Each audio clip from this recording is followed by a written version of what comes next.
ദോഹയിലെ Israel ആക്രമണത്തിന് പിന്നാലെ ഖത്തറിനെ അനുനയിപ്പിക്കാൻ America. Qatar പ്രധാനമന്ത്രിക്ക് US പ്രസിഡന്റ് ഡൊണാൾഡ് ട്രംപ് അത്താഴ വിരുന്ന് നൽകുമെന്ന് വൈറ്റ് ഹൌസ് വ്യക്തമാക്കി. ചർച്ചകളിൽ US പ്രത്യേക പ്രതിനിധി സ്റ്റീവ് വിറ്റ്കോഫും പങ്കെടുക്കും.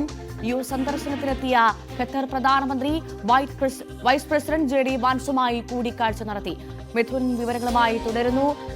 മിഥുൻ, നമ്മൾ കണ്ടതാണ് ലോകരാഷ്ട്രങ്ങൾ ഒന്നടങ്കം ഇസ്രായേലിനെതിരെ തിരിഞ്ഞത്. ഇസ്രായേലിനെ ഇത്രനാൾ ചേർത്ത് പിടിച്ച അമേരിക്കയ്ക്ക് പോലും തിരിച്ചു പറയേണ്ട സാഹചര്യമുണ്ടായി. ഇപ്പോഴിതാ ഒരു അനുനയ നീക്കത്തിന്, ഒരു മധ്യസ്ഥ ശ്രമത്തിന് മുതിരുകയാണ് അമേരിക്ക എന്ന് മനസ്സിലാക്കാമല്ലേ ഈ അത്താഴ വിരുന്നിലൂടെ?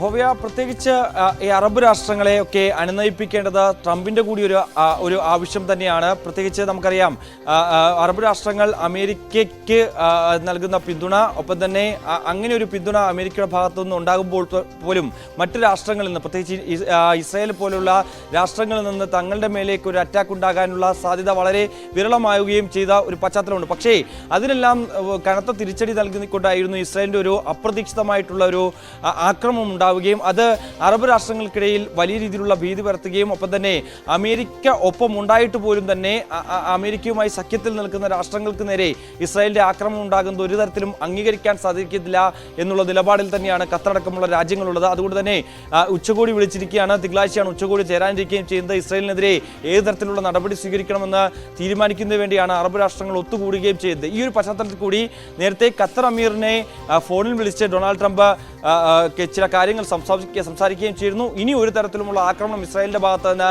ഖത്തറിന്റെ മണ്ണിൽ ഉണ്ടാകില്ല എന്നുള്ള ഒരു ഉറപ്പ് അമേരിക്കൻ പ്രസിഡന്റ് നൽകുകയും ചെയ്തിരുന്നു. പക്ഷേ അതിൽ ഒന്നും തന്നെ ഈ ഒരു മധ്യസ്ഥ ചർച്ചകൾക്ക് വീണ്ടും ഖത്തർ ഇടനിൽക്കുമോ? പ്രത്യേകിച്ച് നമുക്കറിയാം, ഗാസയിലെ ഈ കൂട്ടക്കുരുതി ഇങ്ങനെ അനന്തമായി നീണ്ടു പോയിക്കൊണ്ടിരിക്കുകയാണ്. വെടിനിർത്തൽ കരാറിലേക്ക് എത്തേണ്ട സാഹചര്യമൊക്കെ ഉരുത്തിരിഞ്ഞ് വന്നുകൊണ്ടിരിക്കുകയായിരുന്നു. പക്ഷേ ആ സമയത്താണ് അപ്രതീക്ഷിതമായി ഇസ്രായേലിന്റെ ആക്രമണം ഉണ്ടാവുകയും ചെയ്തത്. അത് മുന്നിൽ കണ്ടുകൊണ്ട് ഇനി ഖത്തർ ഈ മധ്യസ്ഥ ചർച്ചകളിൽ നിന്ന് പിന്നോട്ട് പോകുമോ എന്നുള്ള ഒരു ആശങ്ക നിലനിൽക്കുകയും ചെയ്യുന്നുണ്ട്. അതുകൊണ്ട് തന്നെയാണ് ഖത്തറിനെ അനുനയിപ്പിക്കാനുള്ള ഒരു നീക്കം ഇപ്പോൾ സമമായ ശ്രമം എന്ന രീതിയിൽ അമേരിക്കൻ പ്രസിഡന്റ് ഭാഗത്തു നിന്നും ഉണ്ടാകുന്നത്. അടുത്ത ആഴ്ചയായിരിക്കും ഒരുപക്ഷേ ഖത്തർ പ്രധാനമന്ത്രിയുമായി അത്താഴ വിരുന്നിൽ ഡൊണാൾഡ് ട്രംപ് പങ്കെടുക്കുക. അതിനുശേഷം കൂടിക്കാഴ്ച നടക്കും. ആ കൂടിക്കാഴ്ചയിൽ നിർണായക തീരുമാനങ്ങളൊക്കെ കൈക്കൊള്ളുകയും ചെയ്യും. ഇന്നലെ ഇപ്പോൾ ഖത്തർ പ്രധാനമന്ത്രി US സന്ദർശന വേളയിലാണ്. 2 ദിവസത്തെ സന്ദർശനത്തിനായി അദ്ദേഹം അമേരിക്കയിൽ എത്തുകയും ചെയ്തിരുന്നു. ഇന്നലെ JD വാൻസുമായി, വൈസ് പ്രസിഡന്റ് JD വാൻസുമായി അദ്ദേഹം കൂടിക്കാഴ്ച നടത്തുകയും ചെയ്യുന്നു. ഒപ്പം തന്നെ മാർക്കോ റൂബിയോ ഈ വരുന്ന ആഴ്ച തന്നെ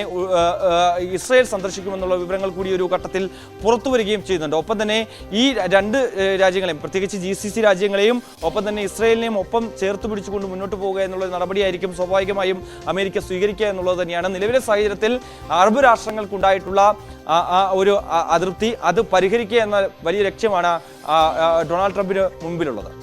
തീർച്ചയായും അത്താഴ വിരുന്നിൽ അനുനയമുണ്ടാകുമോ? ഖത്തർ എന്ത് നിലപാട് സ്വീകരിക്കുമെന്ന കാര്യങ്ങളൊക്കെ വളരെ പ്രസക്തം തന്നെയാണ്. എന്തായാലും കാത്തിരിക്കാം.